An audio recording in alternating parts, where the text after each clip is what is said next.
because I know there's a minor delay. Okay, looks like we are live as of now. Fantastic.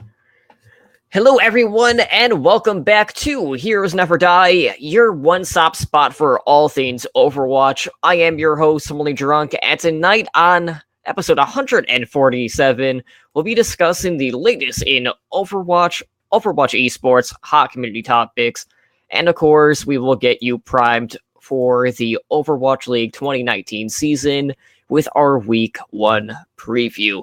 Before we get into the news and introduce you to my co-host, I just want to take a moment to thank everyone who is hanging out with us tonight on Twitch for our live show, and of course, thank all of our repeat listeners out there. So joining me tonight, as always, is my co-host, Edinar. And Ed, we're just one day away from Overwatch League's return.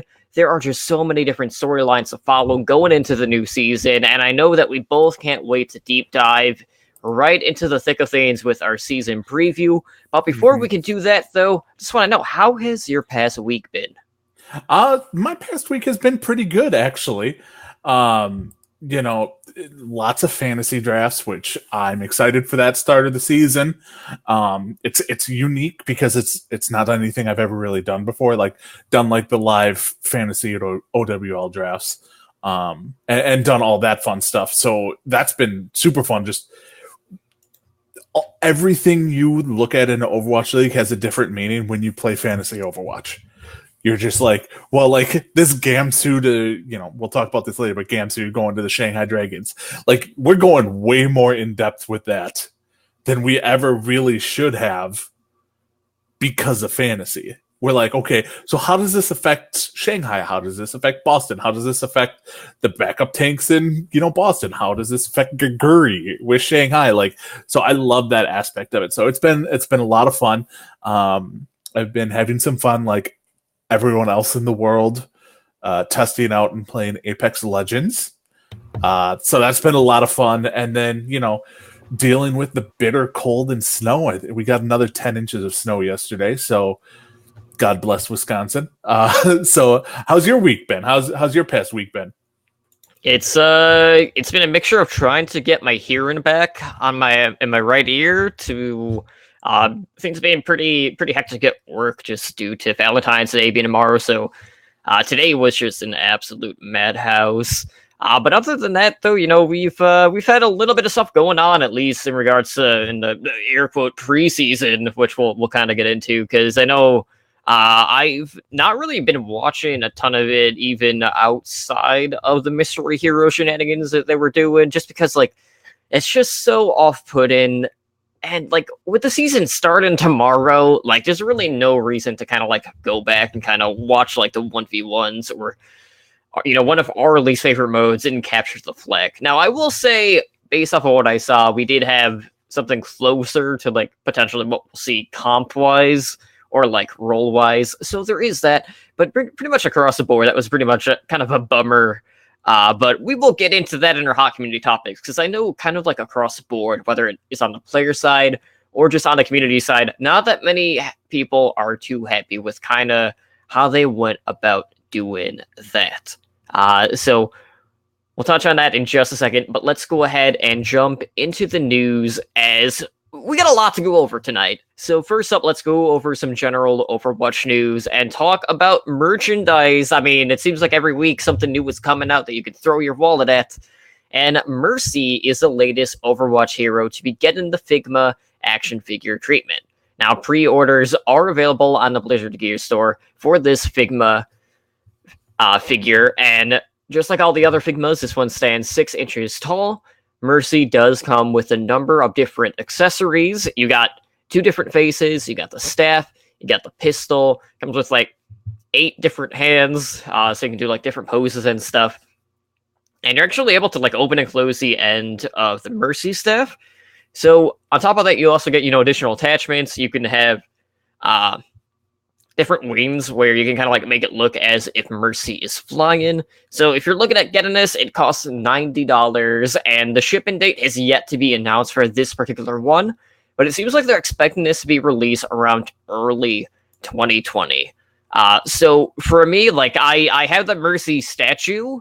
Like that was my big ticket purchase from Mercy. I don't think I'm gonna be going out and getting the Figma one, just because like these ones aren't like the most appealing to me, just because they are kind of like they're on the higher tier of price wise when it comes to Overwatch merchandise across the board.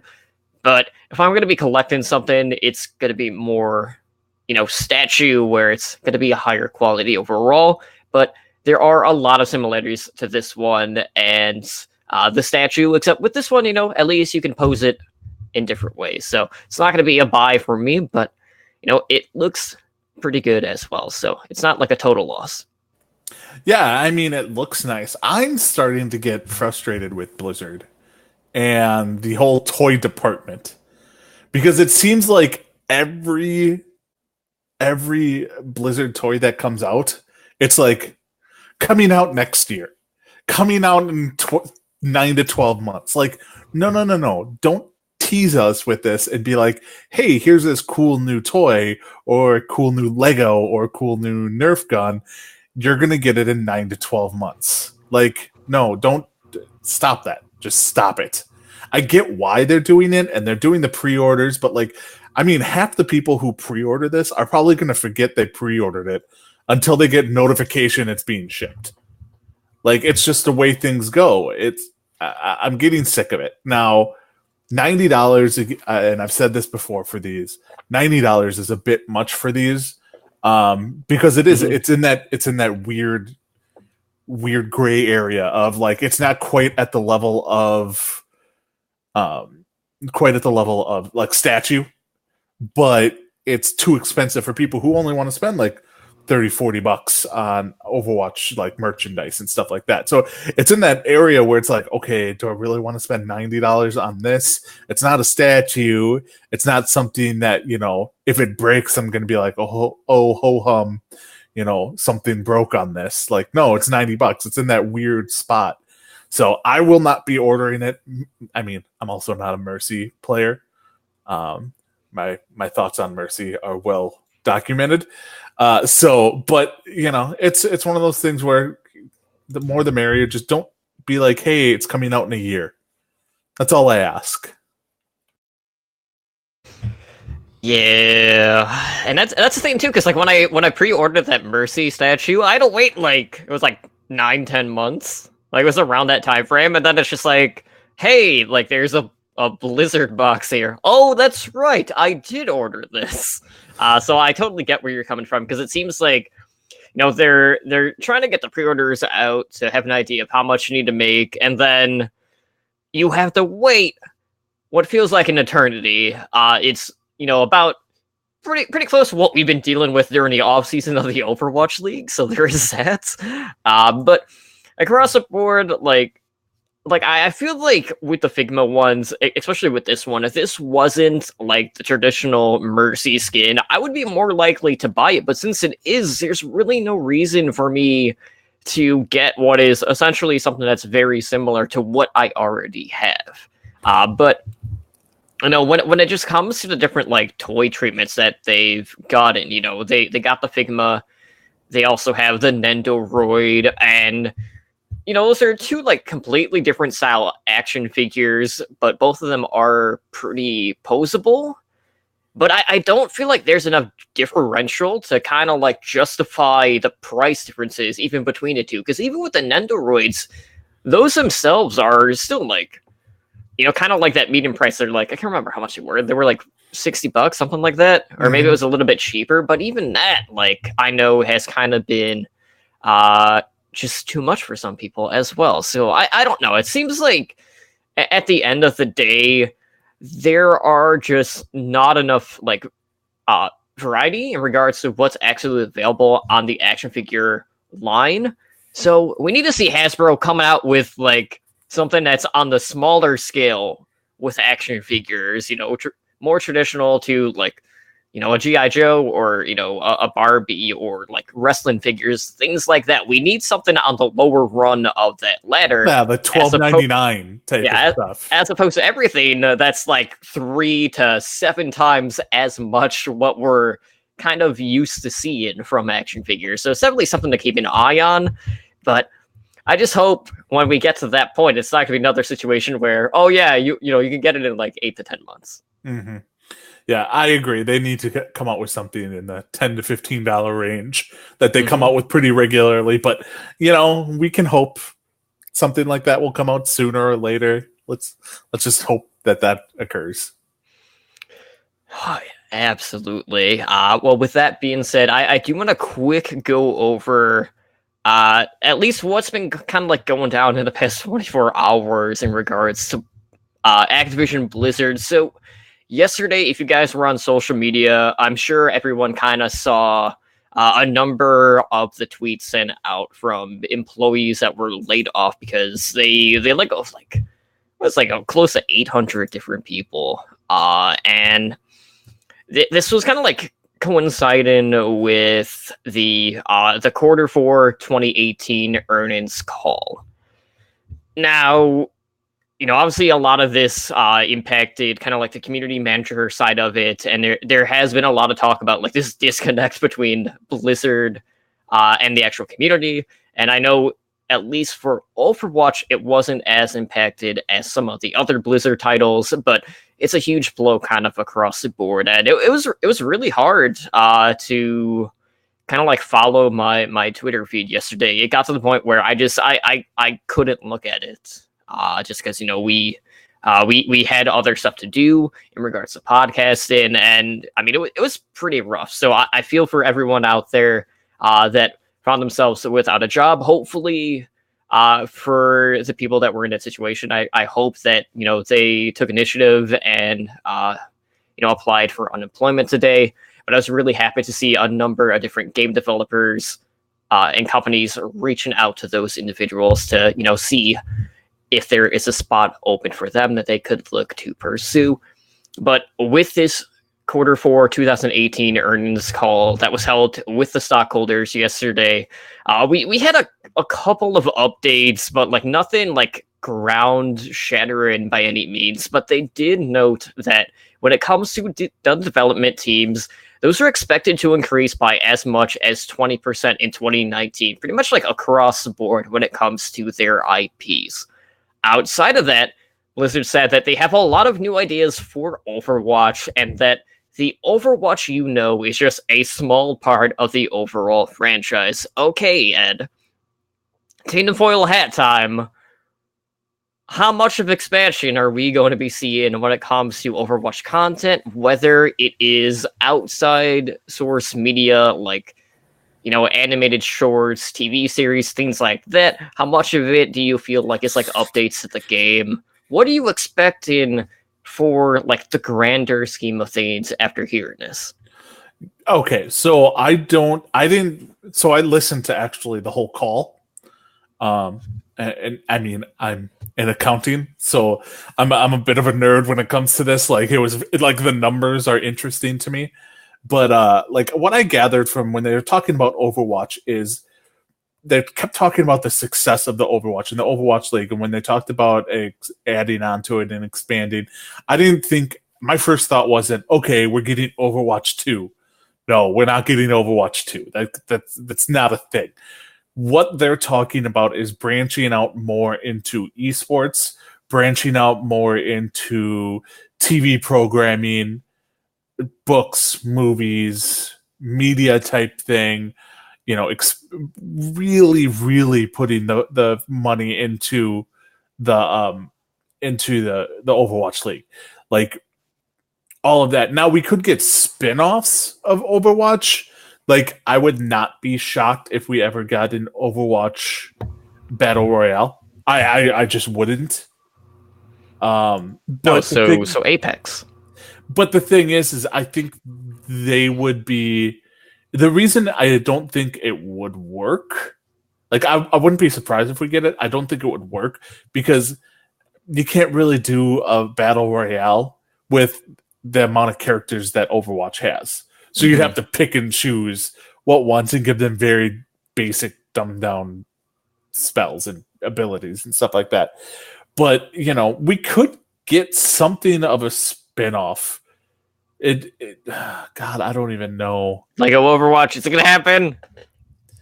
I don't know. Like they could go any route. Like I mean, they could go MMO with Overwatch, and that wouldn't shock me. Mm-hmm. Like they could go back to their RTS roots. Like they could literally go into any game mode with the Overwatch franchise, and it wouldn't surprise me. If I'm a betting man, and I am, something along the lines of Overwatch Mobile. Because mobile games is where the future is. Stuff you can play on the go is where it's at. And as bad as that sounds, because all Overwatch fans are like, no, no, no, we would all still be like, I want to play it, I want to play it, I want to play it. Like, we just would. Now, I'm not saying actually playing Overwatch on mobile, but they could do... shoot me for these words coming out of my mouth. Okay. Overwatch Pokemon style. Okay. They could do a game like that, like where you go around and you capture Overwatch characters or stuff like that. Like they could branch out into the mobile genre. And I think that will be their next step with Overwatch from a game perspective. So, well, here's the thing, Ed. After the backlash that was Diablo Immortals, I feel like that is going to potentially impact it, though. The thing is, though, is we're not going in... Like, let's say they announce Overwatch Mobile this upcoming BlizzCon. So you're basing it off of the fact that people were wanting Diablo 4 and not... Exactly. This. Like, so you feel like it would be different. If they would have announced Diablo 4... and Diablo's Immortal, people would have been ecstatic about Diablo's Immortal. The fact that people didn't like Immortal is the fact that they didn't get Diablo 4 or an update to the actual console PC version of the game.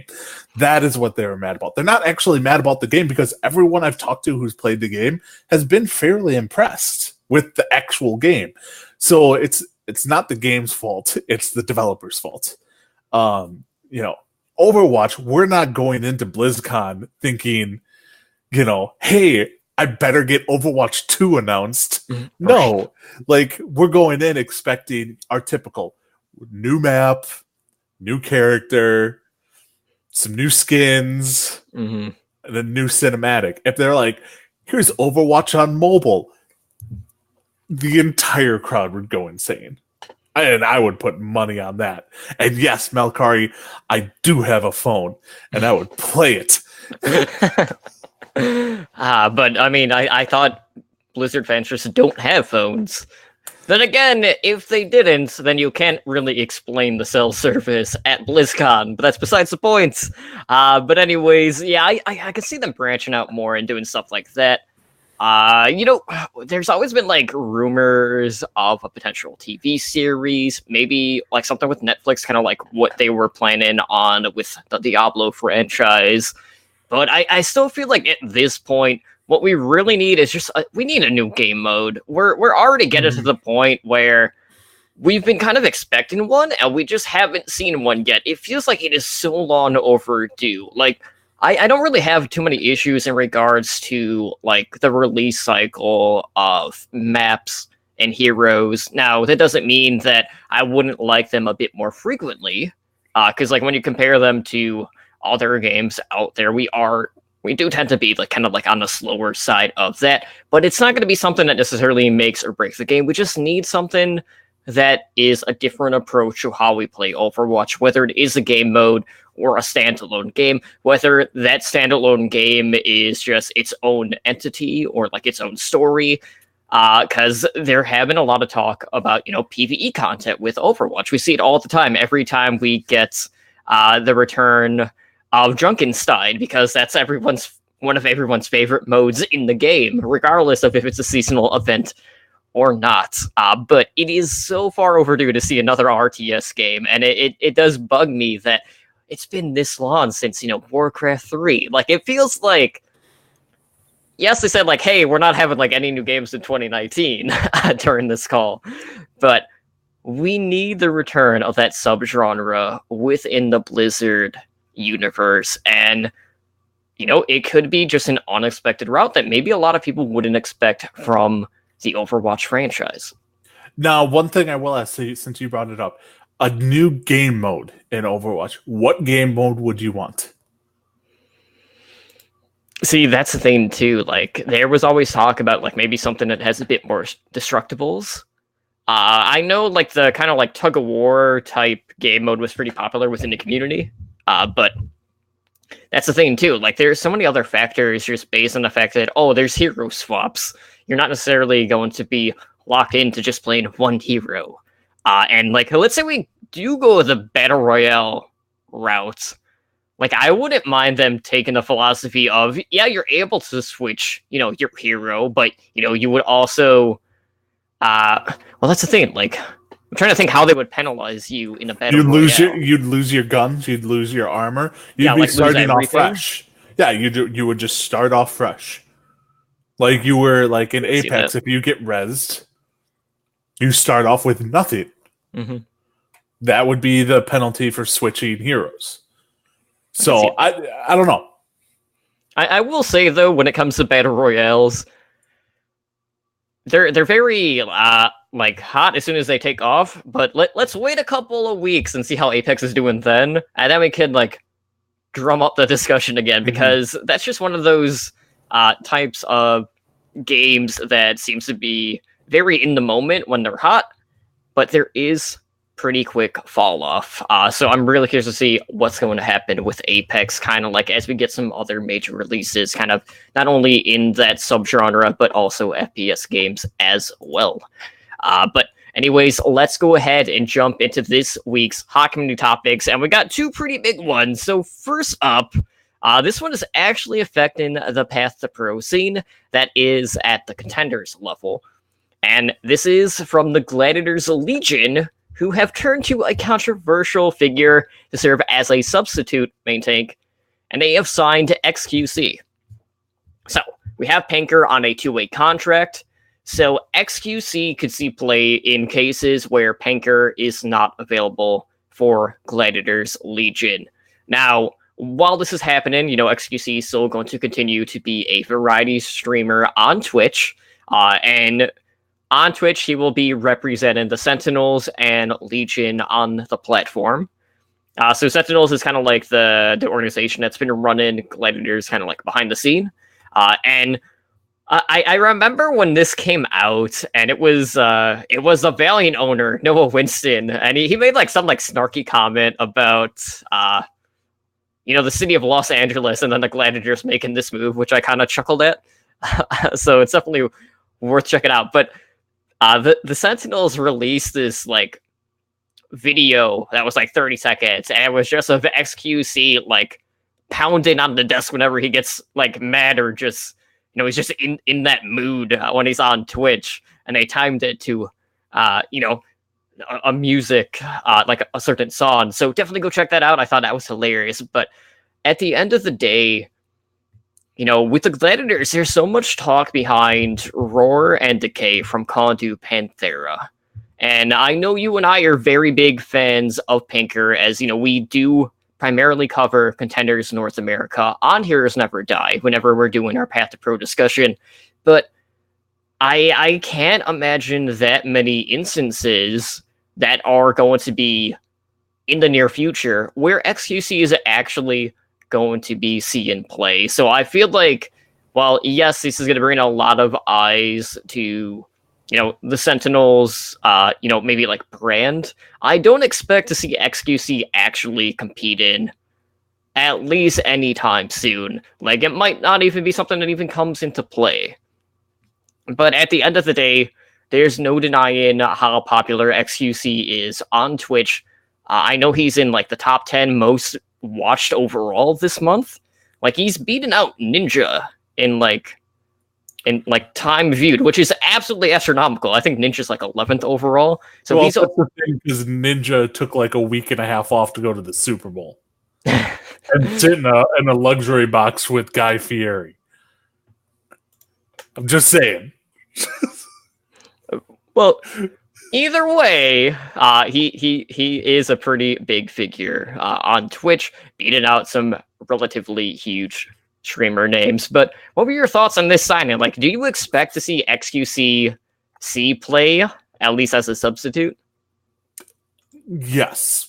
And the reason I say that is because the odds are kind of almost stacked in the favor of Panker maybe not playing for the Contenders team.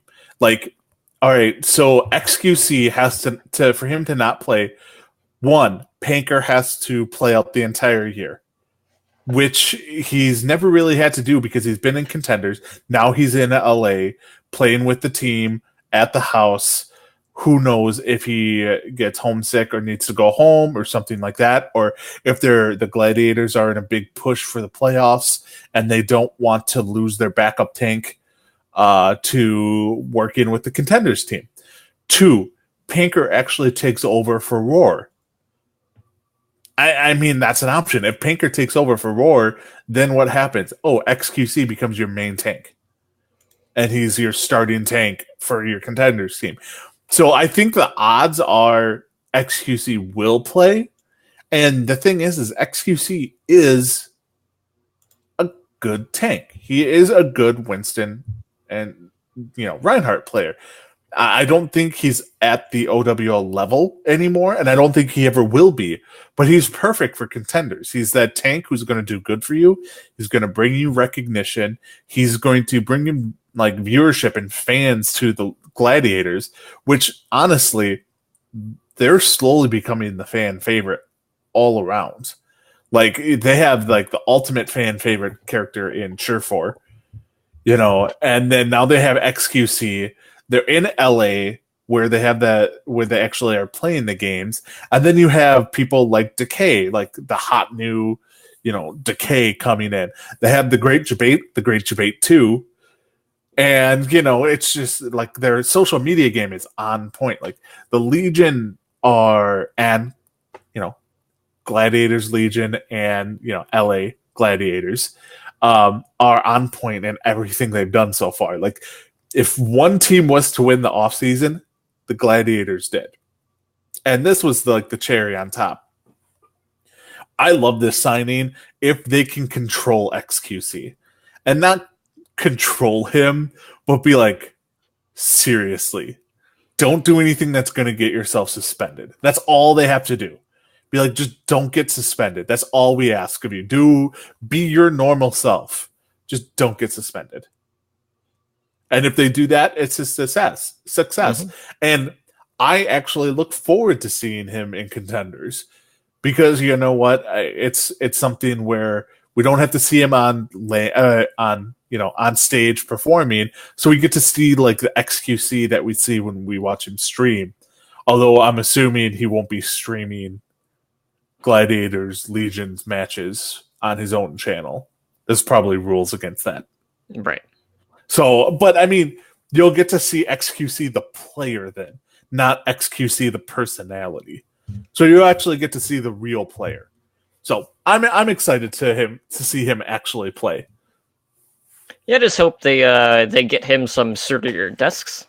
And this could be like one of those signings that when he actually does see play in Overwatch Contenders, that this is impactful enough to really heighten the viewer count, because that has been another topic that you and I have touched up on a lot. Like there have been a lot of times where Contenders is at like 5,000 viewers, and XQC usually when he's streaming he's getting anywhere from like 6 to 10 times as much as that. So yeah, if he can just bring some people over, that would be absolutely fantastic. But that's not been the only active stream that's been going on lately here, because I know like XQC did take a little bit of a break, kind of like in between his departure from the league and also like the Overwatch World Cup, and now he's doing like kind of like variety streaming overall.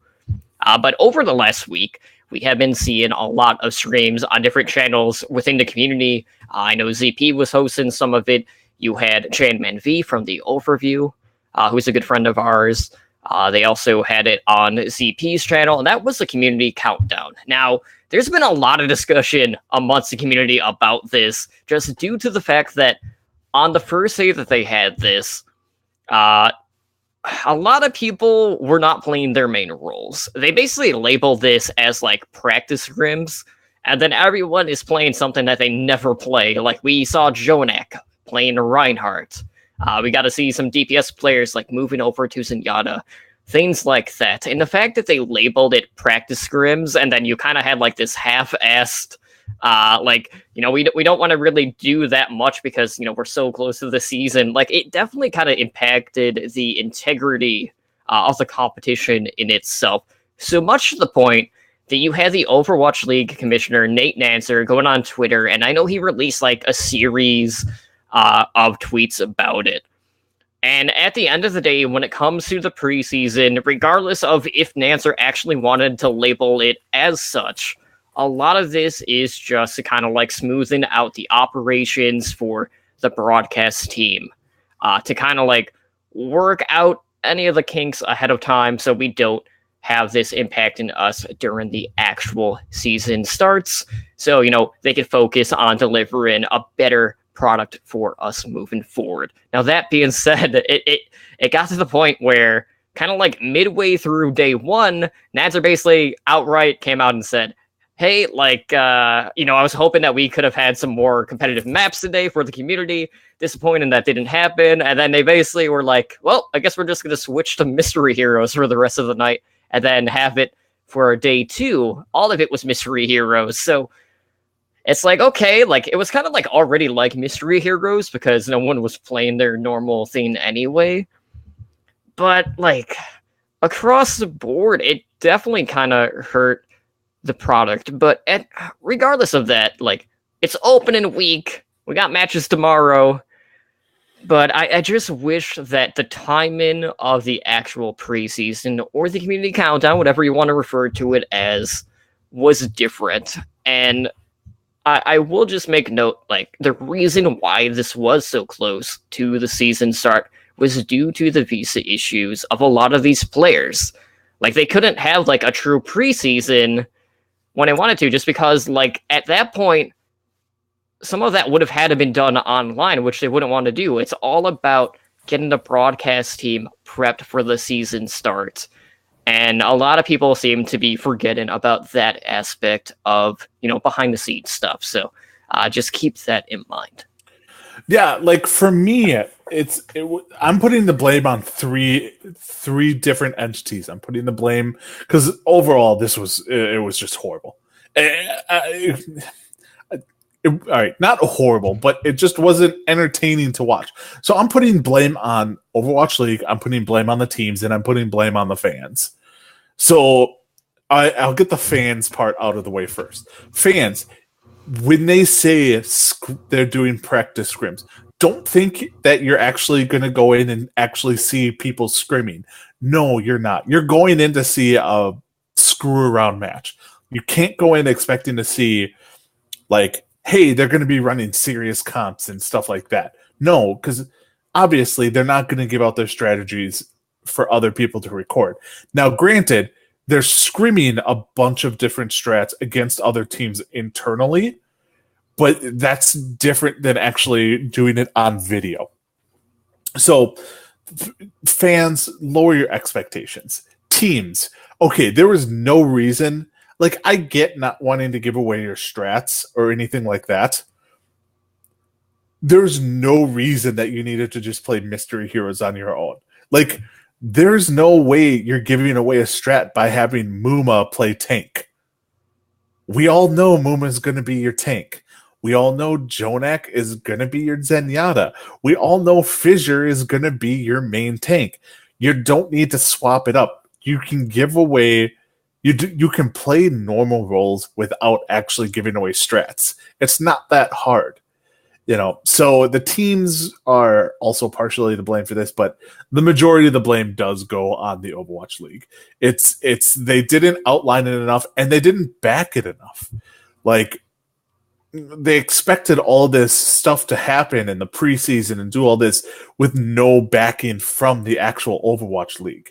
Like, it's not on the Overwatch League website. Like, they could have done so much more to actually make things better. Like, for instance, the 1v1s, I was looking forward to 1v1s so much.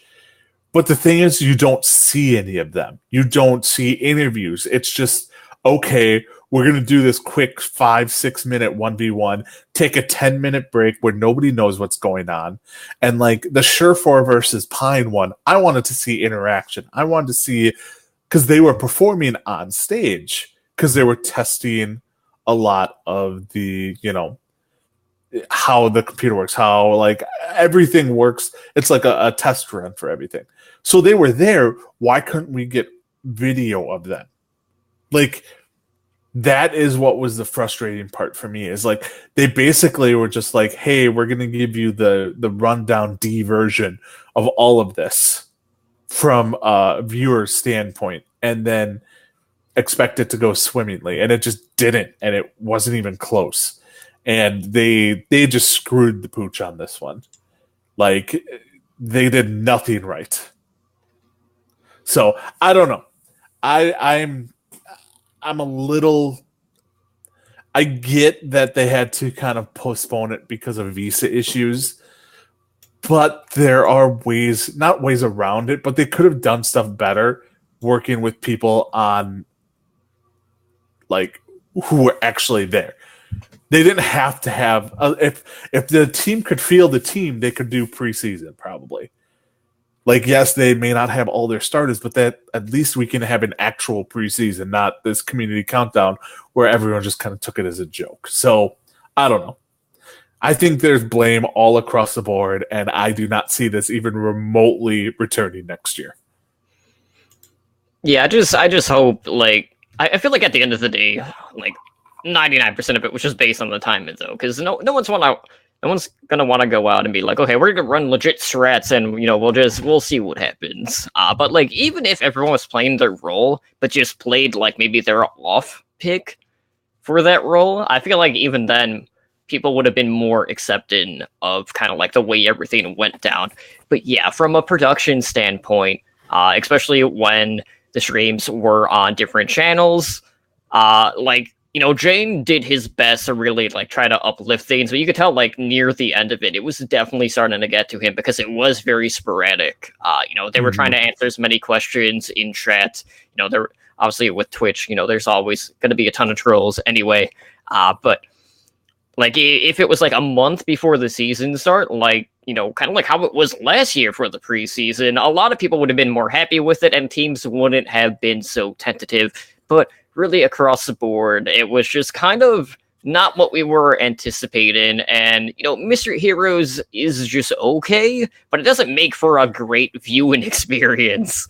And to just be like, okay, we're going to like go in, we'll have a match. And then there were sometimes where it would be like 1v1. And then we'd be like in between rounds. And then we would even have over talk to the point where, we don't have any sort of time in, we're waiting to hear from whoever's streaming it. Because like they were basically like watching the feed from Blizzard, and then they were broadcasting that feed on their channel. So it wasn't necessarily all done in-house. Now, I don't know if that was just a cost-cutting measure or why they went about doing it that way. But that's a whole nother discussion. I was just going to say, I will almost put money down that they're going to require players to be, like teams, to be in LA next year if everyone's going to be in LA earlier. Like, so they aren't running into this. Like, they're going to be like, hey, rosters have to be finalized earlier now, so you will have plenty of time to get them here at least a month before the season starts. And then they can have a proper preseason to build up to it. I think that's probably what they're going to do. And that's the easiest solution to handle it next year, if they're all going to be back in LA, which I'm hoping they're not going to be, and I'm hoping they're going to be out in their cities. So, and in Chicago. Definitely Chicago. Definitely Chicago. So on that closing note for this discussion, we need for teams Vancouver not to stay in Korea until like a week and a half before the season starts. Way to go, Runaways. Yeah. Yes. You didn't run away from Korea that quickly. Boom.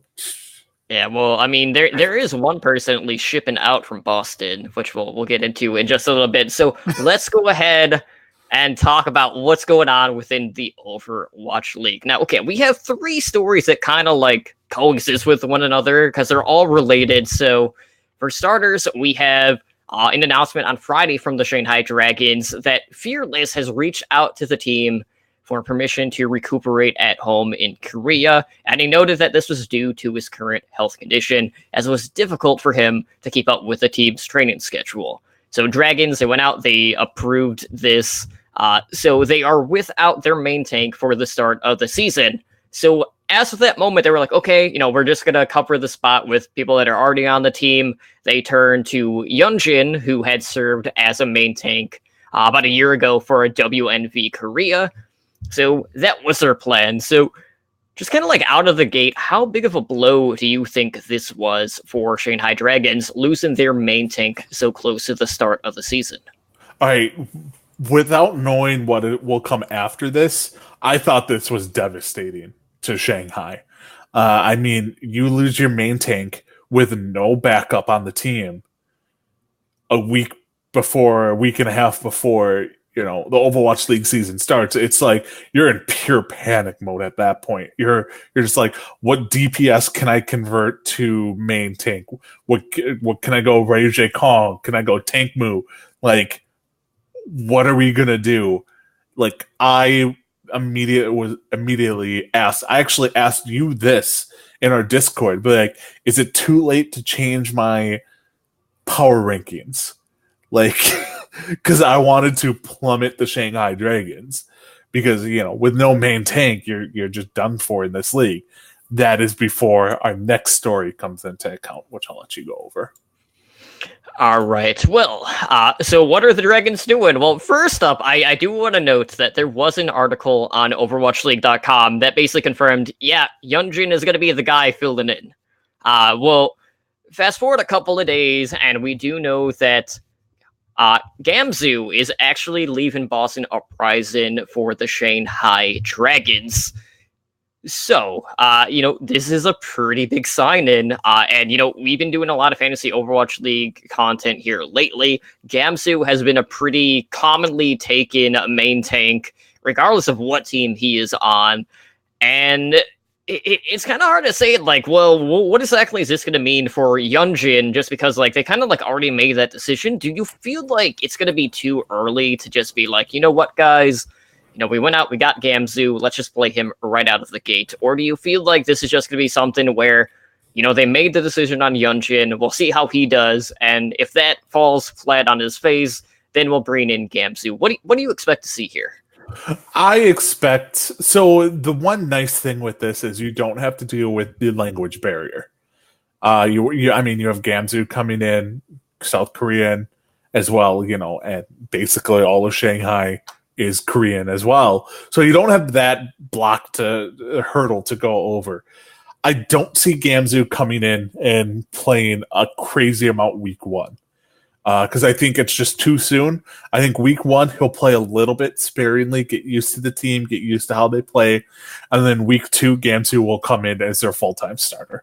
There's no way that they traded for Gamzu and don't expect him to be their full-time tank. And honestly, Gamzu's good enough to be their full-time tank. I think it was a phenomenal pickup for them. Fearless is someone that is very good, but I actually think Gamzu's better in my mind. Like, as weird as it sounds, but Fearless leaving, like, they got the Shanghai Dragons upgraded tanks by Fearless leaving and Gamzu coming in. And that sounds weird to say, but it's the truth. It was great for Shanghai to do this. Who knows how long this was in the works? That's the thing. Like, if this was in the works for like 2-3 weeks, Gamzu could have been practicing with Shanghai that entire time while they waited for it to become official. Like, and we could see Gamzu coming in week one and being like, it's like he didn't leave his old team. It's just his, fits right in with Gaguri. And they're just going tank crazy. So, I don't know. This improves it from a fantasy's perspective. This really improves Gamzu's stock. I think. Like, I think he becomes like right now he was probably a number 3 tank in the 8-man leagues and a low end number 2 tank in 10-man leagues. I think it bumps him up to a high end number 2 tank in 8-man leagues or in 10-man leagues, and then a middle of the road, middle to low end 2 end, middle to low end second tank for 8-man team leagues. So I think if you're lucky enough, because the majority of people have done their drafts already, if you were lucky enough to have Gamsu on your team already, you just lucked out. Now, if you had Fearless on your teams, you're SOL. Yeah, so, gotta hit that waiver wire. Yep. But that leads to somebody else you might want to pick up in our next story, which is also tied into this. Yeah, so I will note really quick, like, when it comes to Boston and Gamsu, there was definitely some issues there internally. So I am happy to see Gamsu kind of moving away from that environment that was going on within Boston. And Boston, like, I feel like pretty much across the board, like you and I were kind of like talking about this a little bit yesterday. This team is completely rebuilt too, and not that many people are talking about it. Like, we don't have a lot of faith in Boston right now. And yes, there is a little bit of similarities to like how we felt going into the inaugural season.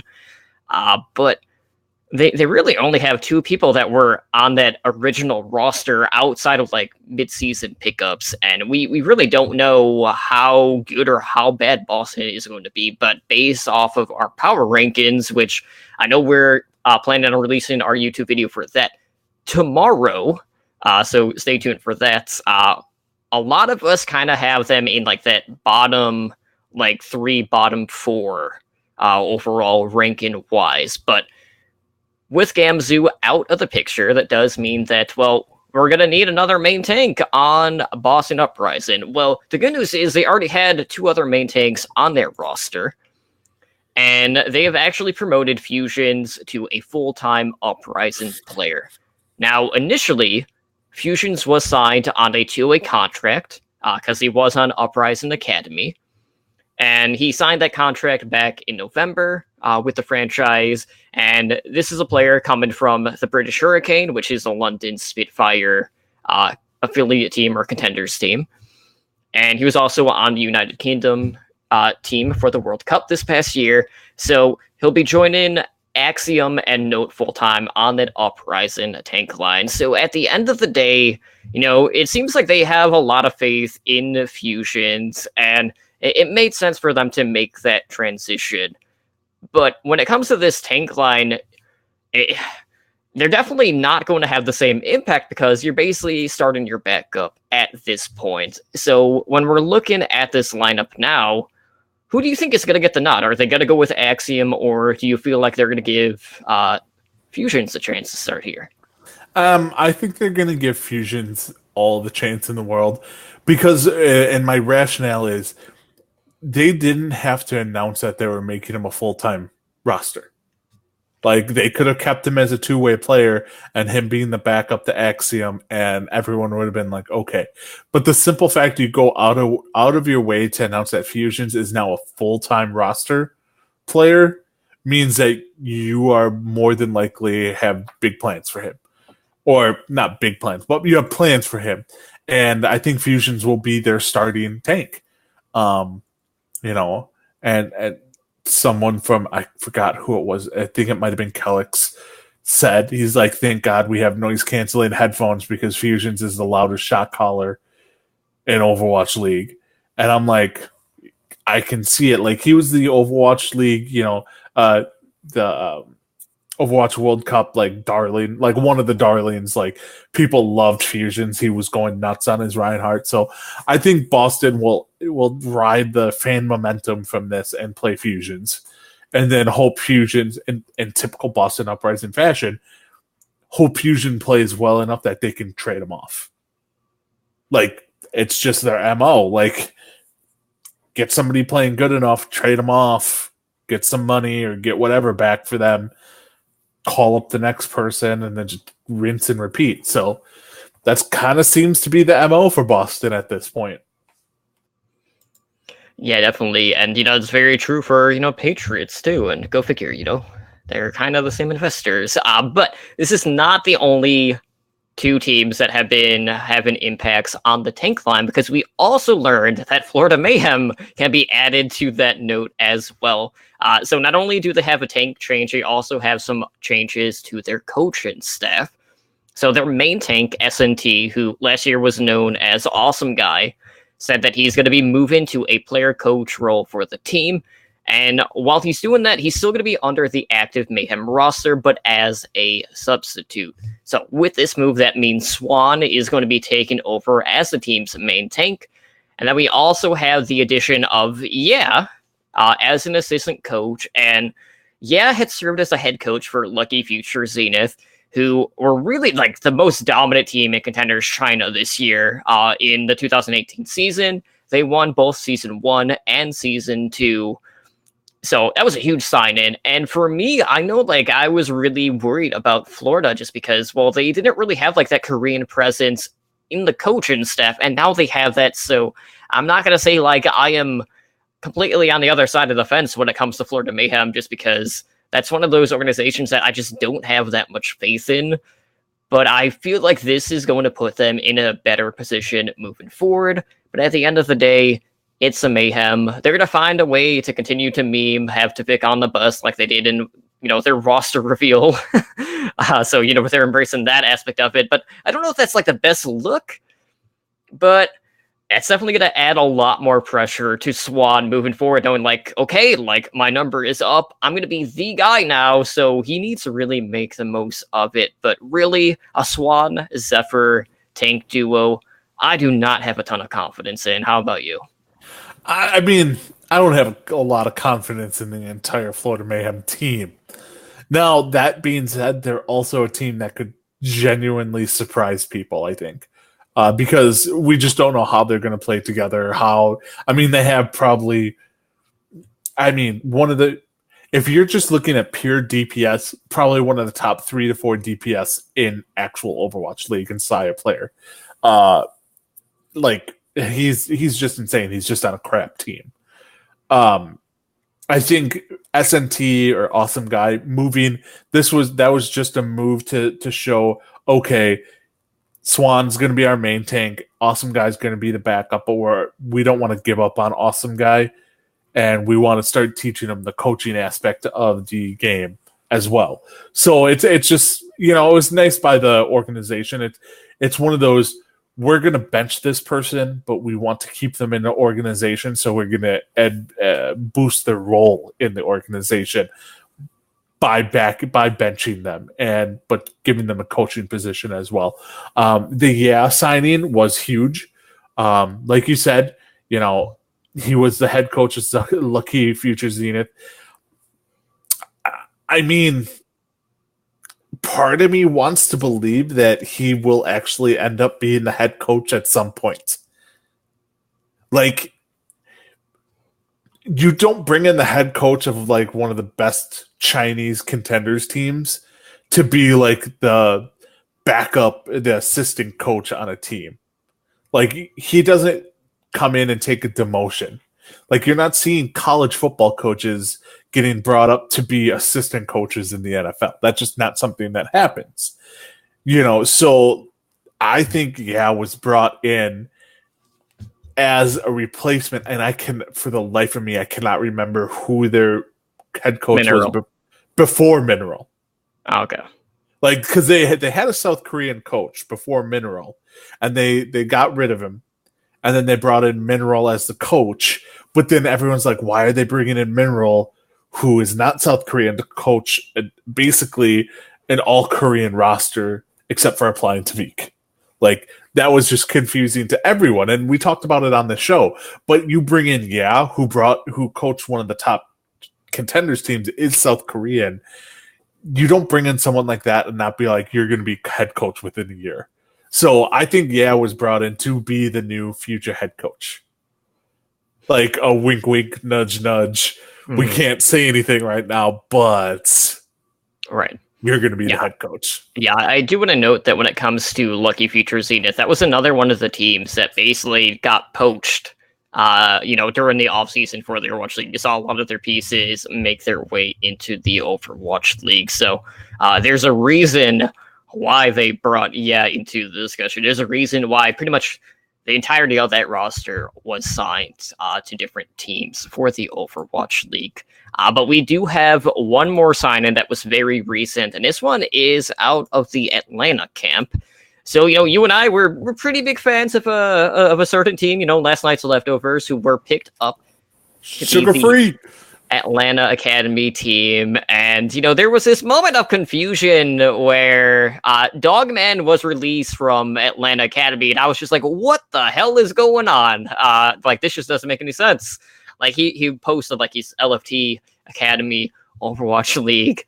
And then the Reign would later release this video explaining the situation where they had their player development coach come in saying Dogman just wasn't the right fit for our team because he just memes way too much. And then Dogman appeared in the video before that graphic would pop up saying that he was being promoted to the Atlanta Reign roster. Now, Dogman had won Contender Season 2 trials along with the other members of last night's Leftovers. And Atlanta Academy finished as the runner-ups in this past season of Contenders North America, who, they fell to the only champions that we have seen in North America in Fusion University. But this sign-in means that he's going to be joining Kodak and Mazah on the Reign support line. So, you and I, as close followers of Atlanta Academy, we kind of know what to expect from Dogman. This has been someone that's been around the scene for quite some time. And I really hate to say, they had that. He said, if I ever get signed to the Overwatch League, he'll get a Korean bowl cut. Well, he recently got a haircut, so he has to let his hair grow out before we could actually see that happen. But I am 100% confident that he's going to see that to fruition. So stay tuned for that. I'm sure he'll have it streamed, all of that good stuff. But what do you feel about this sign-in for Atlanta Reign moving forward? I mean, all right, so it's a good signing. I think Dogman is good enough to be in the Overwatch League. We have not been the kindest to him on this program because, he dies a lot. He dies first a lot. So, if you remember an episode a while back, we were doing Contenders, and I think they were playing Fusion Uni, and we got into the double digits on how many times Dogman died in a match first in a team fight. That's how bad it got. It was bad. He's good, though. He is a good flex support player. He will not overtake Kodak, though. It was a good signing. They're bringing him up. I do not see him overtaking Kodak because Kodak is a good flex support. It's not obviously we haven't seen Atlanta play an actual match, but looking at the team, Kodak is not one of the weak spots on their team. They have plenty of other weak spots on that team. Flex support is not one of them. So they brought in Dogman to be the backup to one of their stronger positions on the roster. And I don't see Dogman really getting too much play as of yet because it is Kodak's spot to lose. So unless Kodak really tanks it, I don't think we're really going to see Dogman. I just don't. So I don't know. What do you think? What do you think of the Dogman signing? I feel like overall he's probably one of the more well-rounded support players because we have kind of seen him flex between main and flex support. So at the end of the day, it could be a situation where he could see playtime over either Mazah or Kodak. But for now, I will say Kodak is kind of right in that Overwatch World Cup high. And I don't expect Dogman to just come in and have a spot where he's going to be playing every game. He's probably going to be handcuffed for a bit. He might be maybe the Janus of the Atlanta Reign, where maybe he's just going to be brought in when maybe the map just doesn't have as much writing on it. Would probably be the best way to put it. That's not a compliment. No. You're gonna be the mop-up time player. You're gonna be the pity support player.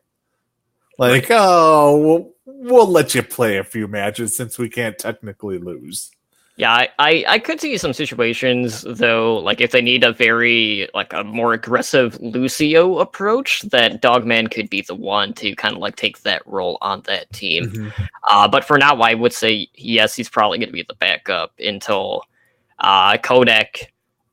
We'll see how he does, and then we'll play it by ear at that point. But it's kind of hard to like really quantify where Dogman is going to be because he is half man, half dog, and I don't know what to make of that still because that's a whole other discussion in If we itself. get Man Bear Pig, I might lose it. Man Bear Pig and Dog Man on the same team. I don't know what I don't know what I'd do. Hunting Man This is Bear true. Pig. All right. Well, we do have a couple other Overwatch League announcements, and the first one is a pretty major sponsor for the Overwatch League. So on Friday, Overwatch League announced a flagship sponsorship with Coca-Cola. Now, with this, the drink will become the official non-alcoholic beverage of the Overwatch League and all other Overwatch properties. Now, this is a multi-year deal, and it affects, all the Overwatch League teams because Coke has exclusivity with all the teams. It affects Overwatch contenders, Open Division, the World Cup, BlizzCon, collegiate events, all of that stuff. And I know there was like a little bit of doom and gloom discussion about maybe the World Cup not returning. I feel pretty confident now knowing that it's coming back just because of the sponsorship. Because I know there was a lot of concern about that. But with that being said, we don't know how they're going to promote the brand during the Overwatch League. So we'll probably be hearing more about that once the season actually gets underway tomorrow. But this is not the first time Coca-Cola has ventured into the esports world. I know they had to deal with like League of Legends back in 2016. They've also been a sponsor for EA's FIFA game as well. So when we kind of like compare this to some of the other sponsorships that we have like Sour Patch Kids. We've seen Toyota probably being the bigger one out of the lot. This is an absolute massive sign-in to the point where out of the gate, like this is definitely probably the biggest one and the most brand recognition that you could have. So this is a huge get for the Overwatch League. Yeah, I mean, this is up there. I mean, we had Toyota, which is another massive brand, but like the Coke sponsorship is a whole different level. Like the Coca-Cola sponsorship, they got in a year early because right now the Coca-Cola sponsorship doesn't mean jack. Like I'm sorry, like it doesn't mean anything really except they have to serve Coca-Cola products at the Blizzard Arena. But what they're aiming for is next year when they're supposed to be playing home games in all the arenas, everything like that. Every single one of those arenas is only allowed to use Coke products. You're only allowed to sponsor advertise with Coke products or have Coke logos or have anything like that. That is what they're aiming for. They're not aiming for this year. And I'm assuming Blizzard was able to get that out of them because there was probably a bidding war between Pepsi products and Coke products for this, as there are with most things like this. There's bidding wars between Coca-Cola and Pepsi, and Coke was willing to offer that extra year of kind of, a crap sponsorship deal. Like, it's not a crap sponsorship deal, but it's like they don't benefit that much except from OWL advertising during the matches. Their bread and butter is going to be requiring every stadium that they play in to have Coca-Cola products. That is where they're going to make a large chunk of their money. And that's why they got the extra year out of them, probably over Pepsi. So this is going to be massive for Overwatch League. And it just adds to the longevity of the league. Like, it's not one of those things where you start thinking, okay, they have 2 years left. They have 1 year left. Who knows what's going to happen next year? No, they're signing these 3-year deals with these major organizations. And that means Coca-Cola, Toyota, Sour Patch Kids, all these companies have faith that this esports league is going to survive and is going to thrive. So, like, it's overall great for the game and great for the Overwatch World Cup. So I can see it live in person when I go to BlizzCon this year because I'm going. Right. Well, I will say, like, I'm looking forward to seeing more Coke advertisements on ESPN, Disney XD, and ABC, because that's where some of the Overwatch League is actually going to be broadcast on TV. So it's not just going to be, during the actual production, when the games are live from Twitch, but we'll also get it on TV as well. So we do have an update on what the broadcast schedule is going to be ahead of the 2019 season. So for starters, every match for the Overwatch League is going to be available on the ESPN app. We know that Disney XD are going to be airing 3 matches per week. So this is going to include the final match every Thursday, which is at 8:30 p.m. Pacific time, along with the first 2 matches every Sunday afternoon, which is the start times of 12 p.m. Pacific time and 1:30 p.m. Pacific time. ABC will be airing the semifinals and finals for Stage 1 and 2. They'll also be getting the All-Star Game, and then for the ESPN flagship channel, will be broadcasting the Stage 3 finals. Now, we do know that they are planning on broadcasting the homestand weekends. That'll be the ones that are held in Atlanta, Dallas, Los Angeles. Same with the season playoffs and the grand finals, but all of that stuff is expected to be announced at a later date. But I'm glad we have more of a set schedule now when it comes to the TV broadcasting, because I know it was kind of all over the place last year. But what are you really expecting to see in regards to the television aspect of the Overwatch League this season? Is it going to be completely different? Are we going to get more viewers on the TV side now, or are you expecting something a little bit different? I mean, the 2 things I took away from all this is not that everything's... I knew everything was going to be on the ESPN Plus app, all the matches, because you know what? It doesn't hurt them to have it, because they can have unlimited amount of, live programming going on the apps. The Disney XD, I figured there would be the Sunday afternoon matches are the ones that are intriguing, because when you play stuff on Disney, you're going for a younger audience, a much younger audience. You're talking 8 to 14 range, in that range. And Sunday afternoons, they're watching that kind of stuff. So that's a great time slot for them. The biggest thing I took away from this is the Stage 1 and Stage 2 semifinals and finals being on ABC. That is massive.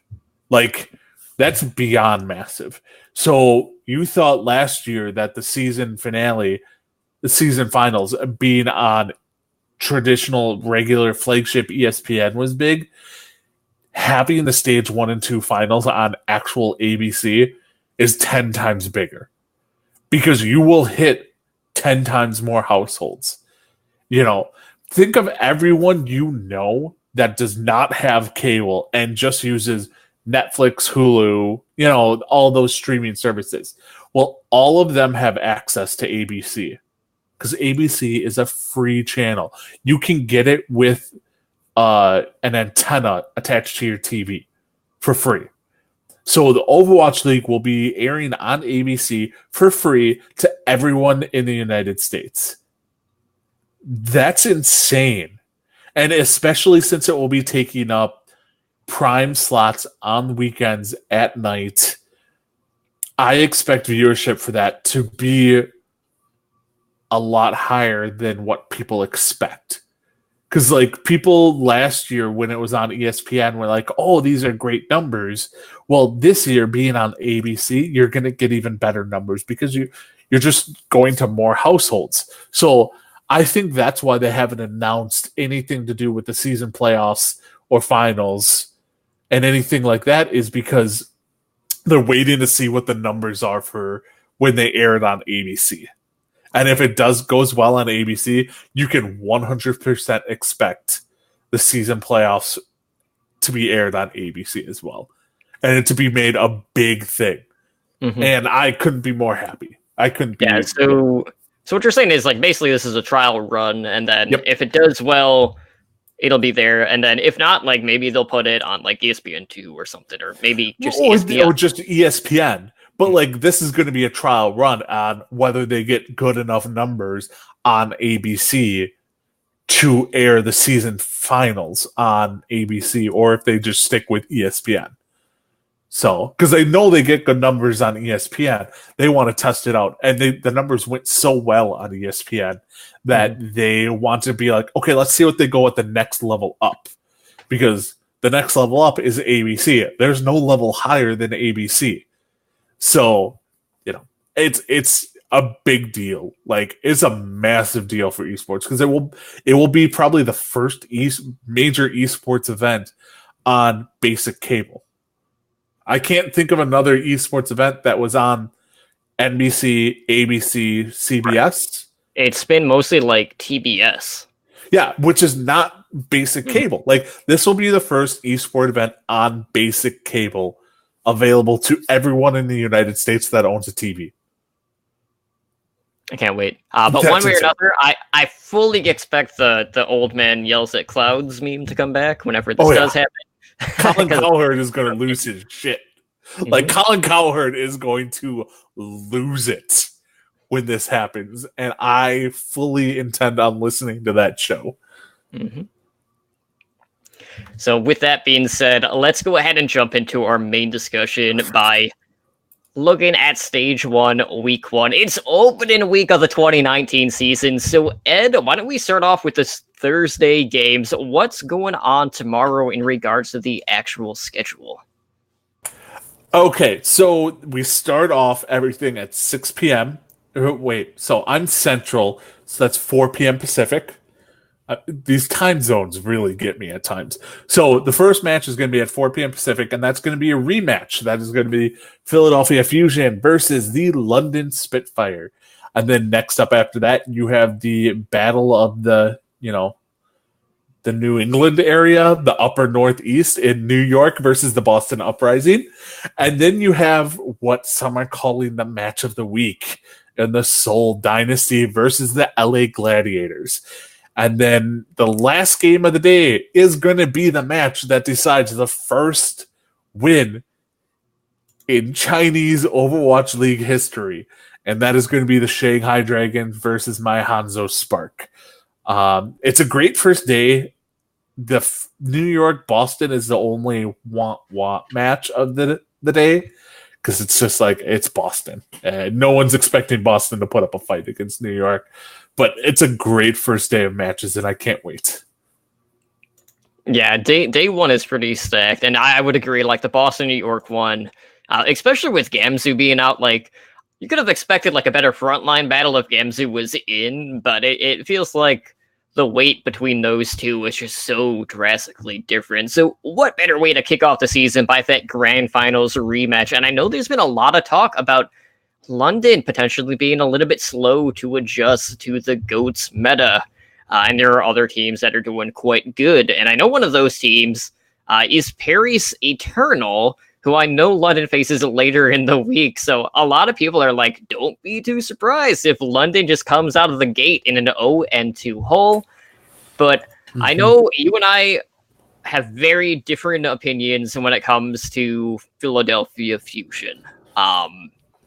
So I just want to get your thoughts. Like, what are you expecting at least out of a map score for that grand finals rematch? Do you feel like London is still going to have the upper hand, or is this going to be more of a redemption story for Fusion, knowing that, they went so far only to come up empty-handed in the sense that they didn't walk away with that championship?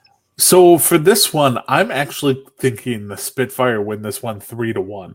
And the reason I say this is because while there have been reports out there the Spitfire have not really hitched on to GOATS that well, the Fusion are the exact same way. Fusion last year relied, like, they had the best DPS tandem in all of Overwatch in EQO and Carpe. Like, I don't think you can argue that at all.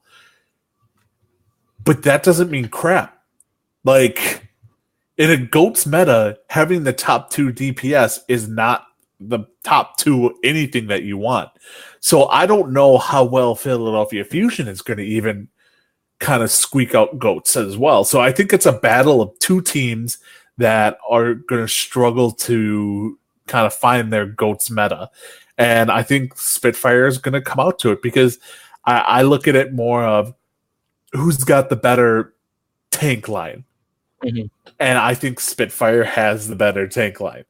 You know, when you throw Fury in there, oof, that's going to be, you know, I got to give the nod to the Spitfire on this one.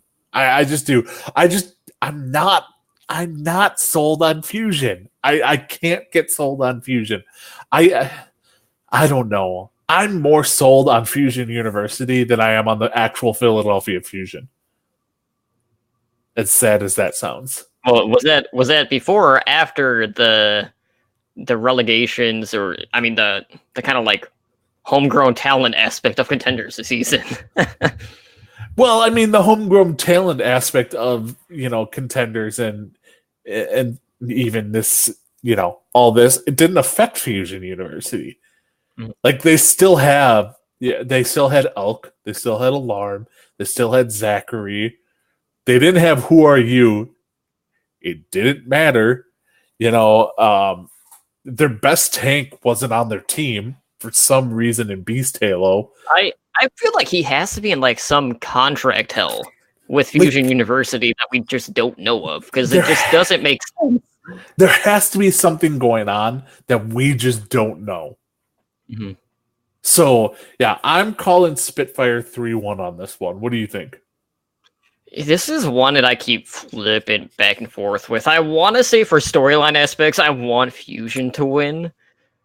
But I do agree. Like, I think out of the tank lines, I do put more faith in London. And part of that is just because, like, you know, we saw Poco last year for Fusion. You know, out of the gate, he was very impressive. He was getting a lot of value out of the Poco bombs, the self-destructs. And then as the season kind of progressed, he basically played second fiddle to Hotba. So I feel like there's definitely going to be like a weight on his shoulders for this team. But even at both tank positions, I have more confidence on the London Spitfire side of the field. But I'm expecting it to be a close series one way or another, just because both of these teams probably aren't going to be like the best look at that meta. So this could just come down to, well, who's going to get the upper hand between EQO and Profit, because those are going to be the flex players on both of these teams. But I'm expecting this one to go the distance, you know, a Philadelphia special, if you will. That's because that's what the Fusion are known for. But I'm just happy to see Carpe back in the swing of things, even if it means that he might be playing Zarya. So outside of that, obviously Dynasty Gladiators is going to be a huge match. You have Fisher going up against his ex-team, and whatever sort of memes are going to follow with any post-game interviews, I don't know, but I'm really excited to see both of these teams. Obviously, I'm a soulmate. I have a lot of stock in Dynasty. That is my go-to team. Outside of, obviously, now I have Runaway in it with Vancouver. But there's been a lot of talk about, well, like, you know, Fisher at times wasn't really scrimming on, like, the primary main tank role, and that's kind of, like, switched late in the season. And now there's talk that maybe Zunba isn't going to be the starting off tank on Soul, so I don't know what tank duo we're actually going to be seeing. So I'm really curious to see that, but I just want to see how the Dynasty are going to kind of work behind Fisher, because we saw what Fisher did for the Gladiators, and if that has a similar effect for Soul than it did with the Gladiators, then you would expect Soul to really come out strong out of the gate and hopefully have some like finishing power in them, because that was a problem they had throughout season 1. They won some good matches, they lost to some crap teams, and then in the stretch they kind of lost their gas at some point, to the point where they just didn't make a single playoff, whether it's season or stage. So I don't know, I'm really excited for that one too. Yeah, this matchup is going to be a complete coin flip for me. Like, I still don't know who I'm projecting to win. Like, either, like, there's no map score you could tell me that would surprise me. Like, you could tell me Soul 4-0'd the Gladiators, or the Gladiators 4-0'd Soul, and it wouldn't shock me. It's just, I don't know how it's going to go. I don't know how Fisher's going to deal playing against his old team. I don't know how the duo of Hydration and Surefour are going to do relegated to GOATs, if they even run GOATs. You know, we don't know what the tank situation is going to go on with the LA Gladiators either. Like, You have Roar and Panker. You're probably expecting Roar, but then off tank, are they going to play Void Bishu?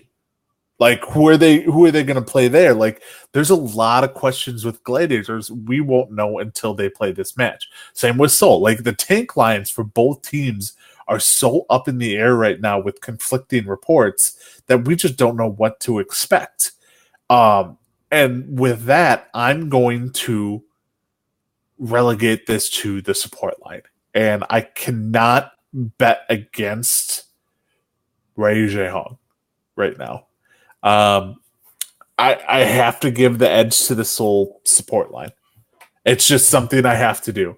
And, you know, I think that's just basically what like where I'm going at. I think it's probably going to be a 3-2.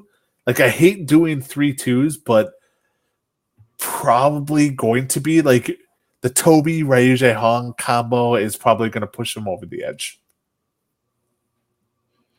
Yeah, I can see that, and I'm looking forward to seeing Toby back on Lucio, as Lucio is a pretty prominent figure in this meta, and you know, I don't know how much Ryu Jaehong Anna we'll see, just because, you know, we still are seeing a lot of Zen Goats, but I will say, like, across the board with Ryu Jaehong, even if he wasn't on Anna, he was still very reliable on a Zenyatta role, but he wasn't like the fragger. He was more team based, and with the triple tank, triple support, you know, you're going to be playing a lot more with your tank line as a support. So I'm just looking forward to seeing how they do. But I expect better things out of the support line as opposed to a lot of the inconsistencies that we saw with the Dynasty. You know, when they were throwing in Gambler, when they were throwing in Guido, and that in itself was definitely one of the rough aspects of Dynasty, making so many changes. But let's go ahead and talk about what is going on in regards to day 2, which is Friday. So again, this starts at 4 p.m. Pacific time. We'll start things off with Toronto Defiant going up against Houston Outlaws. Now, this one is really curious. So a lot of the community are not like super high on Houston. And, you know, they kept a lot of pieces the same. Obviously, they went out and got Dante from the San Francisco Shock, and they're like, well, we got a Tracer player now. That's fantastic. Tracer's really not that prominent right now, but that's besides the point. And Toronto, I feel like a lot of people are undervaluing as well.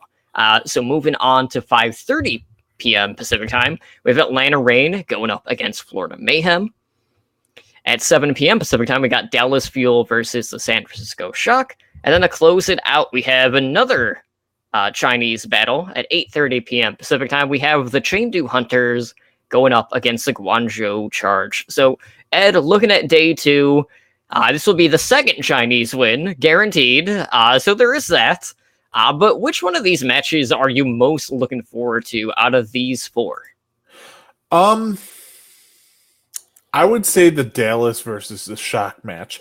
And it's hard to pick that for this day because the entire day is all 4 matches are generally teams that the majority of people have outside of the Shock have in the lower half of their rankings.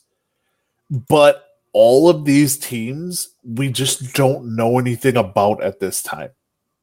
So like all 8 of the teams playing wouldn't surprise me if they become the, you know, the best team, or not the best team, but like a top 5 team when it comes to it. Like when you talk about the Toronto versus Houston game, whoever wins that match, we don't know if that team won because they're the best or the other team's not playing that well.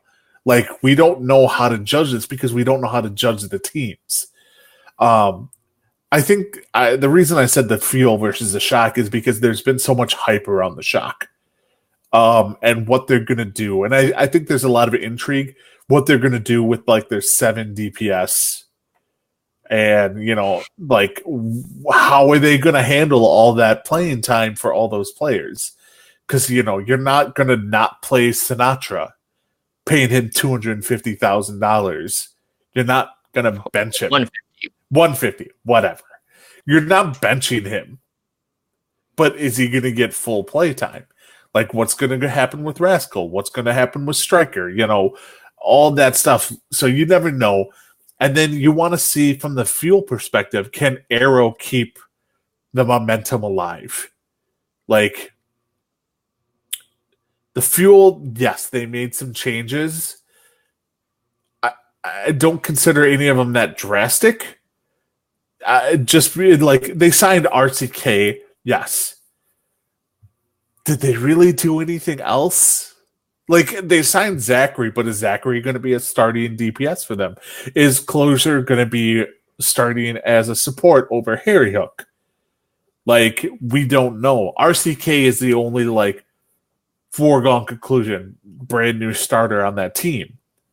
So this team could be the same that we saw almost from last year or not. We just don't know. And we're going to be able to tell how good the coaching situation is based on how they play this first stage. So that's going to be the most interesting match for me, at least. What about you? Yeah, I will say the Fuel Shock one is a battle of the coaching staffs, because there's a lot of stock in both Arrow and Jane for the Fuel, as well as Krusty over with the Shock. I will say, though, like, with these other ones, I'm really looking forward to seeing what Atlanta is going to do, primarily just because they, too, have a pretty good coaching staff that I have a lot of faith in. And, you know, obviously, the return of the Fran is a really huge deal for a lot of the community. And, you know, I have set my expectations with the Fran pretty modest. Like, I'm not expecting him to just outright come out and be like one of the best DPS in the Overwatch League. But there was a reason why when DeFran was as popular as he was when he was on Selfless, why he was considered to be one of the more mechanically driven DPS players, or just players overall in the competitive scene. And for him, like, I just want to see him compete with the best. I want to see if he still has it in him. And I'm not as concerned with the Fran as I was with, you know, some other controversial figures in the Overwatch League this past season. But when we talk about the Fuel and Shock, I fully expect Architect and Striker to be the 1-2 DPS combo for the Shock. How exactly they're going to incorporate the other DPS, I still don't know. It's kind of like the same case with New York Excelsior, and to an extent, even the Fuel. We have a lot of teams that are coming in that have 4-5 DPS on their lineup. And, you know, you gotta think about, well, like, are they just gonna be hero specialists? Are they only gonna come in on certain maps? We don't know. So there might be situations where we will see Rascal come in, maybe play in May, something that is going to be working in certain situations, whether it is on like Busan or Lijiang Tower when we get to the control center, or maybe even Hanamura. May's always going to be one of those picks that Rascal can just bring in and weave in without that many issues when we see, you know, the D.Va getting subbed out for the May. But at the end of the day, Architect and Striker are probably going to come out ahead in most DPS situations, and I want to see if the Fuel are going to be that team who tries to dictate the meta again, just like they did in Stage 4 when they ran Brigida like 50-60% more than any other Overwatch League team at the time. So it's going to be a curious case, but I have a lot of faith in both the Shock and the Fuel coaching staff. But that doesn't necessarily mean that it's going to translate to great success on both sides in regards to the results, and at least where they stand within the league. So a lot of hype behind both teams. But, you know, as someone that's like not the biggest Fuel fan, I was hesitant about their offseason just due to the fact that they made some changes, but they weren't really the changes that I was expecting to see. But there has to be some connection with the coaching staff and the players that, you know, there's a reason why they kept the players that they did. So it's just a matter of seeing where they put those pieces in place moving forward. But let's go ahead and let's talk about what's going on during the weekend. So, Ed, what's going to start off on Saturday? All right. Well, on Saturday at 12 p.m. Starting at 12 p.m. Pacific, we have the London Spitfire versus the Paris Eternal. So that will be Paris's first game of the Overwatch League season, which is nice. Next up, you have the Washington Justice facing the New York Excelsior. After that, at 3 p.m. Pacific, you have the LA Valiant versus the Hanzo Spark. And then the final game of the day will be the Vancouver Titans making their debut against the Shanghai Dragons. So some good matches, some not so good matches.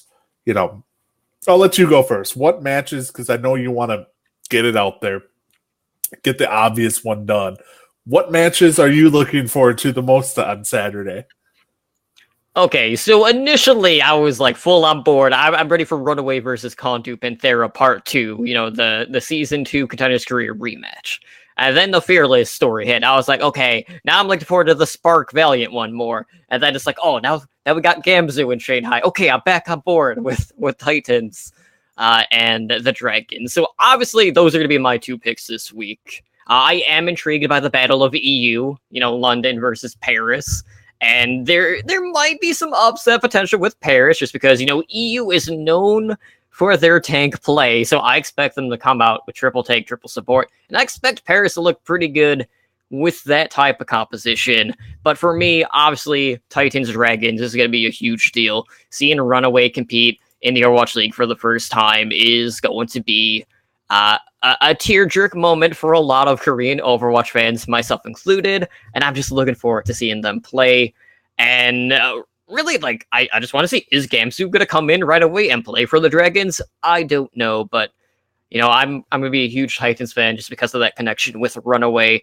And then the Valiant Spark one, too, really intrigues me because I feel like across the board when we were doing our power rankings between our Overwatch League network hosts, the Valiant fluctuated a lot in our rankings, despite how good they were this past season. Now, that being said, you know, we're still not 100% sure. Like, is Kareev going to be hit scan DPS on this team? Is he going to still want to play support? We're not sure. But a lot of the pieces are still there, so it could just boil down to, well, how much faith did you have in Soon, and how big of a blow was that for the Valiant to lose Soon? And I don't think it's going to be as big of a deal as some people are making it out to be. And then you have the Spark on the other side, who have been, outside of the Titans, pretty much like the most hyped expansion team coming into the 2019 season. So, you know, could we see Gushue pop in? Like, is he going to have an immediate impact, or is he going to be handcuffed because they already have a tank duo that's been playing together for quite some time? I'm not 100% confident, but you know, you don't have that much Chinese presence on that roster, and for you to go out and pick up Gushue, I expect to see him in at least a map, maybe two. Like, this could just be a case of they're going to split the play time, and then depending on, you know, what main tanks are being prioritized, we could see some fluctuations there. But I'm expecting the Valiant Spark to probably be one of the best matches throughout opening week. Yeah, I mean, as much as I want to be all in on the Titans Shanghai match, I think the Valiant Spark match is probably going to be a better overall match and closer match, just for exactly the reasons you said. Like, what are the Spark going to do? Are they going to play Gushue? Like, they're like, if you look at the maps they actually have to play, because Gushue is known as the Winston guy. Like, he's the Winston tank. If you look at the actual maps they're going to be playing, they have some good Winston maps. Like, they play Numbani, they play Temple of Anubis, they play Dorado. Those are maps where Winston is actually pretty good. So, like, he could get a lot of playtime. We just don't know. Now, I can't remember. Is Crystal suspended 1 or 2 games? Ooh, that's a good question. I should pull up the player discipline tracker. While you look at that, like, it's one of those things where you brought up the language barrier between Gushue and the other tanks. Like, he's one of the few Chinese players on the team. Him and Crystal are like the 2 Chinese players on an all Korean roster. Yeah, it is one game. It is one game. So Crystal will be back for this game too.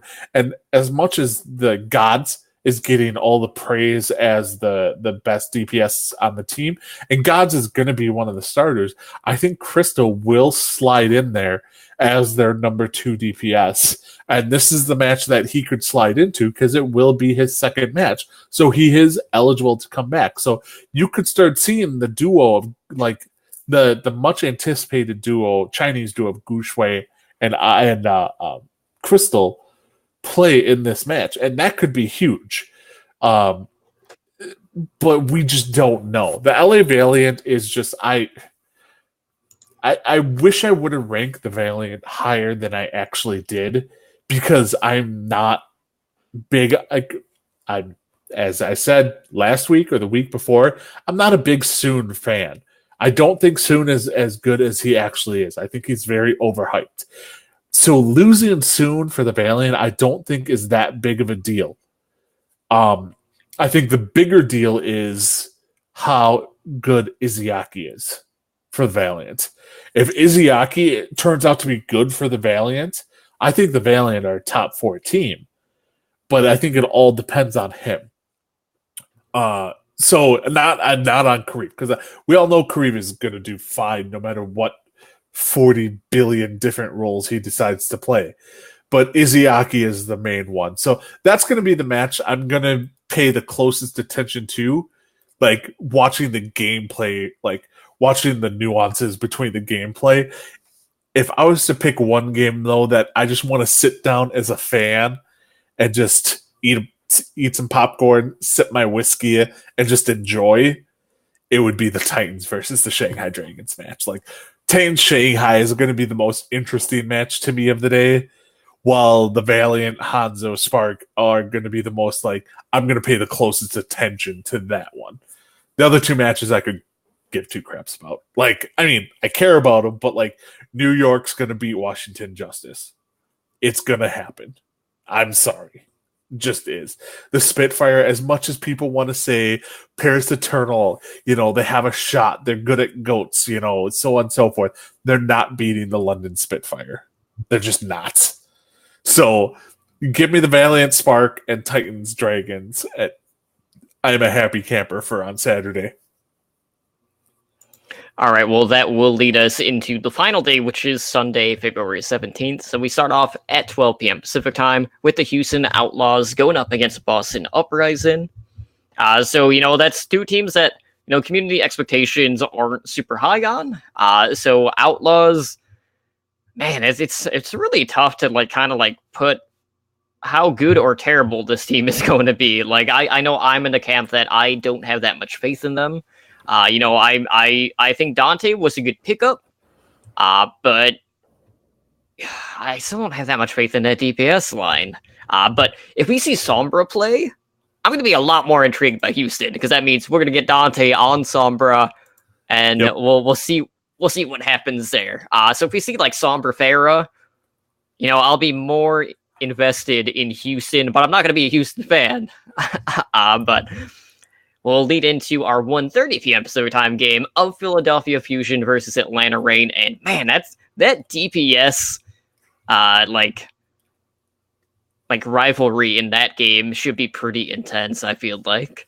At 3 p.m., we have San Francisco Shock going up against the LA Gladiators, which is going to be another one of those games that I'm going to be closely paying attention to, primarily just due to the fact that, well, one, like, we know we're not going to have Violet for the Shock because he is under suspension. We're not going to have Decay because he's underage for, you know, the first couple of weeks.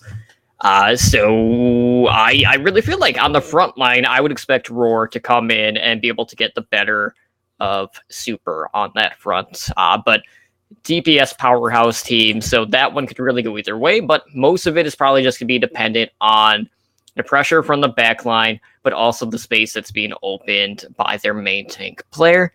And then to close out the week at 4:30 p.m. Pacific time, we have the Seoul Dynasty going up against the Dallas Fuel. So, you know, last season that was going to be like one of my most like watch matches that I would be looking forward to, just because of the Lunatic High Envious rivalry. This year, I don't know if I have as much stock, but I will say with the Fuel, I want to see what form Effect is going to be in. I know they were doing like a hype video today with Effect that was released on the Fuel Twitter, where he was basically just like, yeah, I want to start and I want to finish with the Dallas Fuel. And he kind of like touched up on how he left to go to Korea. He touched up on, him coming out as bisexual and how he wants to be.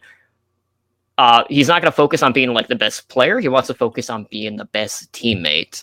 So I want to see where Effect is going to rank this year, because there were moments last year when Effect was like an elite tier DPS, and there were times where like looking back at that Shanghai Dragons Dallas Fuel game where the analysts and the desk were like, yeah, we're all picking Shanghai, and then that pissed Effect off so much that he just took command of that series, to the point where we haven't seen one person really like have that much of a carry potential in any series. So I don't know what Effect we're gonna get, but I feel like he's in the right mental state where I'm not expecting him to see fall off or to have like a mental breakdown or anything like that. But it's still something that I feel like a lot of people are going to be keeping a close eye on. Mm-hmm. Yeah, no, I mean, you nailed it. The first two matches, all right, ho hum, like Houston versus Boston, Philly versus Atlanta. They'll be good matchups, and I'll watch them, obviously. It's the Shock versus Gladiators, Seoul versus Dallas that are really going to pique my interest. When you said Roar over Super, I was just like, that's a bold statement right there. Because, like, a Super is not, not a bad tank. So when you said Roar over him, I was like, that's a bold statement, but like that's one of the storylines you want to see when you're watching the Gladiators versus the Shock. Because like when you look at it, who's Roar going to go up against? First match, he's going to go up against Fissure. Well, when you compare Fissure versus Roar, Fissure is probably going to come out on top. Fissure's the best main tank in Overwatch as of last year.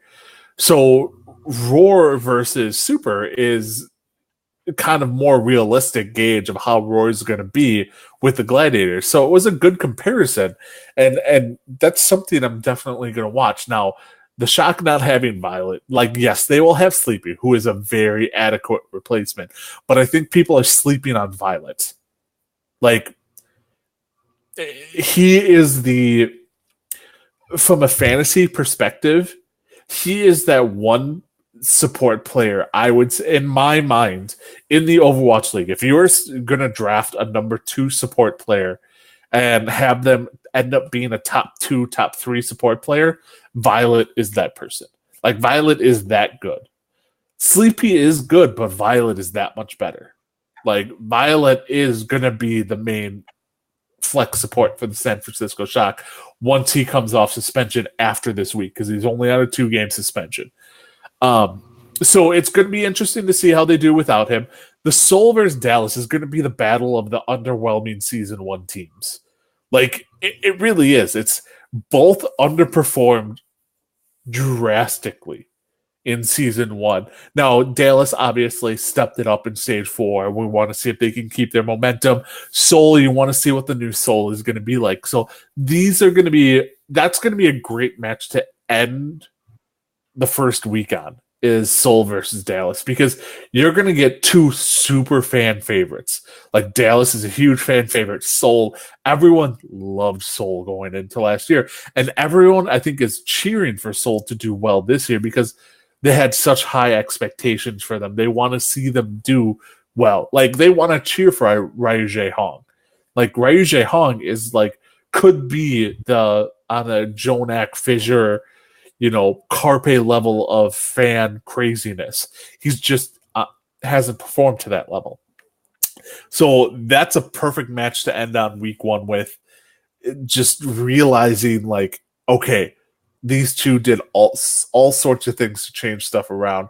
Let's see how it works in Season 2 and see which one did it best. And I'm thinking it's going to be Seoul. I'm picking Seoul as my sleeper pick to win it all. I think Seoul could make it the entire way with the additions and subtractions they did. So this week 1 for Seoul is going to be massive, and going against, LA Gladiators and Dallas Fuel. If Seoul can come out of week 1 2-0, I have no problems calling them a top 3 team in the Overwatch League.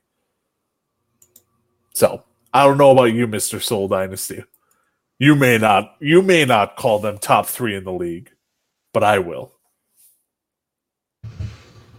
Yeah, I can see that. Well, anyways, I know we are getting to that point now, and we do have a fantasy draft that we're going to be streaming here in just a little bit. So let's go ahead and let's close out the show for tonight. So if you guys want to help us out, one of the best ways to do that is to go leave us a review over on iTunes. I know we got 2 new reviews.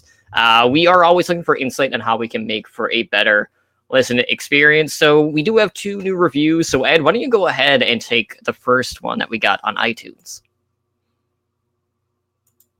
You're muted. I knew I'd do that. All right. So we got a 5-star review from Sabres fan 2018. I'm assuming you're from Buffalo and you're a Buffalo Sabres fan. I'll allow it. Great podcast. Look forward to listening every week. Also, DC should be higher. Not really. But I live in the DC area and they have some of the best Overwatch fans. Please put this in the next podcast. All right. So Spider lives in the DC area and he is an Overwatch fan. So I can attest DC area has some of the best Overwatch fans. I will not attest to DC should be higher in the rankings because like you'll see it week 1, you'll see why we have them so low. Now with that said, Corey could be amazing for them, but I just don't like the whole team in general. Sorry, but thank you for the 5-star review. Ooh, tough crowd. Oh man, Hey. They have potential. It's just they had too much negativity around DC. Right. The DC team building up with the whole Michael report and everything, and I'm just not a fan of. God, was their main tank? Janice. I'm not a Janice fan. I don't think Janice should be a main tank or like a starting tank. But that's just me. For me, when it comes to Washington, I was like, is this going to be another Boston Uprising situation like it was in season 1? There's that chance. I do wish the best for Corey, though, just because he's been around the scene for quite some time. It's just a matter of what Corey are we going to get and how much is that going to fluctuate as the weeks progress. If he's on point, I will put more stock in Washington. But for now, like there's still going to be like on that bottom, like 15 to 20 for probably a lot of us until we see a bit more from them. But with that being said, I do know that we have another review over on iTunes. And this one is a 5-star review from Gabby Darko, who says, love this podcast, entertaining and educational. I always have a hard time keeping up with all things Overwatch, and these guys make it simple and fun. 5 stars. And Gabby, I know like you're our new a person that pledge on Patreon, so thank you so much for that as well. I'm gonna shout you out again. So with that being said, if you want to support us further than what you're already doing, like it's not mandatory, but we do appreciate any help that we can get. We did launch our Patreon at patreon.com/OWL network, and we do have tiers starting at just $1. So I know we're kind of already at the point, so we're doing our stuff from this past month. We got like an AMA going that we're waiting on people to submit questions for, and we're going to be doing some VOD reviews for our Patreon pledgers as well. But check that out, and if you guys feel like donating like $1, $2.50, whatever, it will be greatly appreciated by us. And if you're looking for additional Overwatch content, well, we have a hub for that as well with Overwatch Recall. You can find it on our website. So this is a listing of different Overwatch League, Path to Pro, Fantasy Overwatch League content on our website. And then every Sunday, we release the episodic listings. Nice in one spot. You can find all of it there. But to get the latest podcast news, follow Overwatch Recall on Twitter at OW Recall. But Ed, we are a network of podcasts. So why don't you let our listeners know how they can get a hold of us and contact the show via social media and whatnot? All right. Well, you can reach us through email at hndoverwatch@gmail.com. We do have a website, and that is owlnshow.com. We are on YouTube, so keep an eye out for our new Overwatch League Network Power Rankings coming out on youtube.com/c/Overwatch League Network. We are on Discord at discord.me/OWLN Show, where we will talk anything from fantasy to Overwatch League to anything you really want to talk about. We are streaming presently live on Twitch at twitch.tv/OWLN Show. So we are Twitch affiliates, so help support the show by subscribing to our channel and earn our network emoticon.